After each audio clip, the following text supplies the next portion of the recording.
Shalom bien-aimés, bienvenue dans ce nouveau numéro Gospel Power. Nous avons du tonus, nous sommes en pleine forme et je veux vous dire que j'ai une très bonne nouvelle à vous annoncer. Je vous l'avais dit autrefois que la sœur Christelle ne pouvait pas être avec nous avec toutes ces restrictions, bien sûr, ces mesures barrières qui ont été données et dictées par le gouvernement, bien évidemment, pour préserver notre santé, pour sauver certains.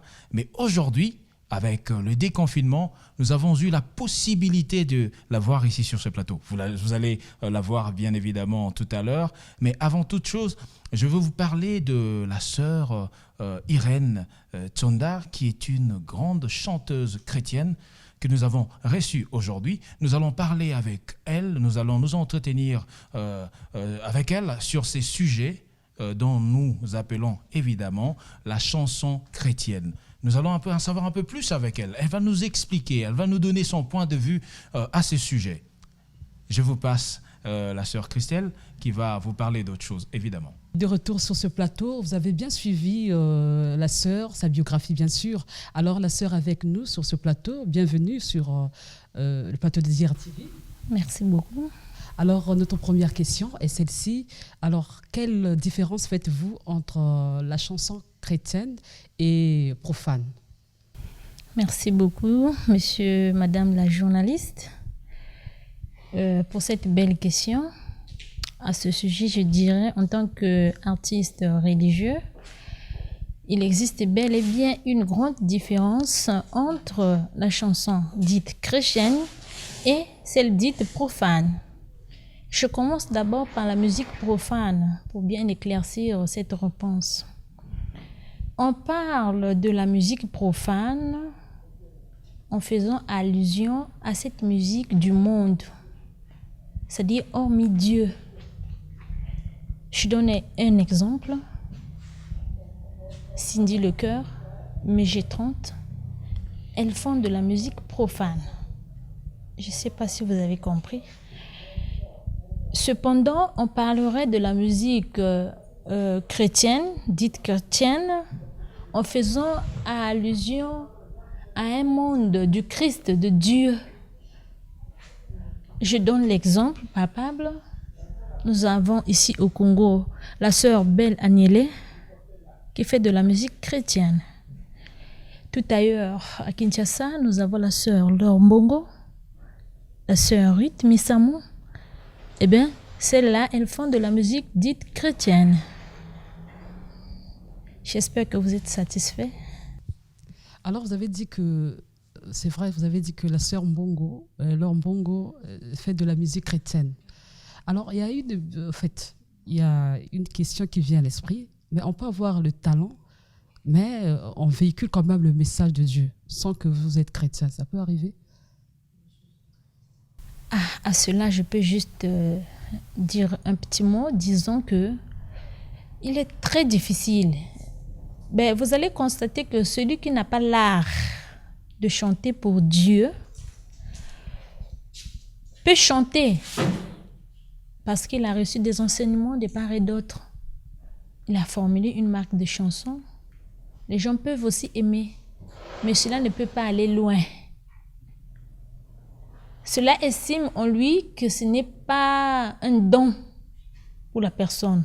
Par exemple, excusez, je prends d'abord l'exemple, par exemple, il y a l'hymne national, il y a quelqu'un qui a composé l'hymne national de notre pays. Là, on parle de l'unité. L'unité, quand on voit Dieu, c'est l'unité. Mais la personne peut-être ne pas, il fait pas peut-être la chanson religieuse, c'est-à-dire que la chanson chrétienne, mais il véhicule un message. Là, on parle de l'unité. Là, en ce moment-là, c'est profane ou bien chrétienne? Bon, je dirais que c'est de la musique profane en tant que telle. L'unité nationale, l'amour du chrétien, l'amour, la fraternité. À l'époque, nous avons entendu ce type de chansons. Il y a l'hymne du pays. Quelqu'un peut composer une chanson et peut donner à quelqu'un qui peut chanter parce qu'il a la capacité de chanter, mais il n'est pas chrétien. Mais cela ne peut pas avoir de fruits. Ça s'arrêtera en chemin. Qui sont qui ont qui ont ces prérogatives de chanter la musique chrétienne et d'autres qui ne l'ont pas. Merci beaucoup. Effectivement, monsieur le journaliste, il y a des personnes qui sont habilitées à chanter ce qu'on appelle de la musique chrétienne. D'une part. Mais d'autre part, quand nous regardons un peu plus dans le profond du sujet, il existe aussi bien d'autres. Une personne qui peut faire de la musique chrétienne mais qui n'est pas chrétien. Mais en fait, la nuance se trouve à quel niveau? Quelqu'un qui est chrétien, c'est une personne qui a accepté Jésus-Christ comme seul Sauveur et Seigneur. Il a un don du Saint-Esprit qui s'exprime en lui. Et même quand vous allez entendre le message, le plus profond du message, vous sentez l'onction facilement. Parfois, vous pouvez trouver une sorte de guérison à travers une chanson. Nous avons été à l'époque dans les églises locales. Moi, je sors de l'église catholique de mon enfance jusqu'à atteindre la maturité de la musique chrétienne. Je me souviens, j'étais malade à un moment donné. Je dors autour d'un rêve. J'entends chanter les scolas populaires de l'église catholique une chanson. Juste après, le jour où même je retrouve ma vue, ma guérison, c'est cette chanson-là qui était venue en songe. De son vivant, le feu Père Nsondé Alfred, qui fut mon père, était le secrétaire général de la Scola populaire du sud de Brazzaville. Donc, avec lui aussi, de son vivant, j'écoutais beaucoup cette chanson. Mais le jour où j'étais dans le coma, dans la difficulté pénible, ce sont les scolas populaires qui sont venus chanter dans le songe.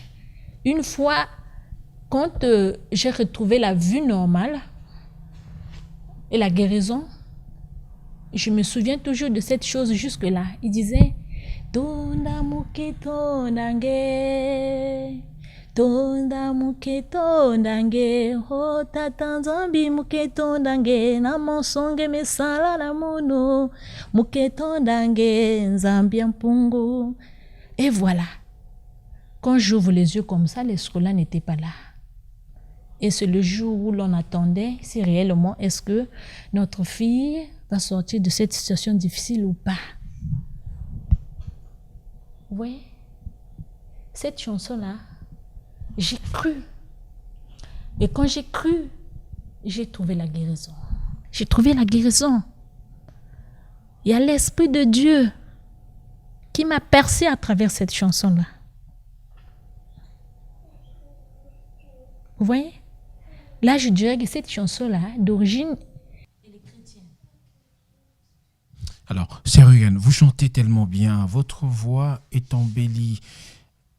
Elle est comme l'eau de la source, très limpide. Ça perce le cœur. Mais j'ai une autre question à vous poser quand même. Vous dites que cette chanson a relevé une personne, a guéri une personne, puisque c'est une chanson chrétienne.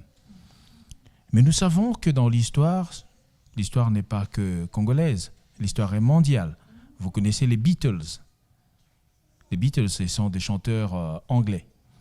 Ils ont fait du succès et partout dans le monde. Ils ont chanté aux États-Unis. Ils ont fait un succès international. Et alors, je veux vous raconter une histoire. Ce qui se fait, avant de poser ma question, ils sont allés jouer en Australie, en Océanie, en Nouvelle-Zélande. Donc là-bas, en arrivant à l'aéroport, puisqu'ils avaient tellement le succès, et lorsqu'ils jouaient, les gens tombaient à syncope. Il y avait ceux-là qui allaient à l'asphyxie. Mais cette fois-là, en Australie, juste en arrivant à l'aéroport, ce qui se passait, les estropiés. Il y avait des gens qui étaient malades, qui venaient voir leur concert, puisqu'ils faisaient de la musique rock. C'était des rock and roll. Alors, tous ces gens-là qui étaient sur le tarmac, en regardant seulement l'ampleur de leur artiste et de leur idole, guérissaient. Il y en a des estropiés qui marchaient, c'est qui étaient malades, qui souffraient de je ne sais pas de quelle maladie, guérissaient.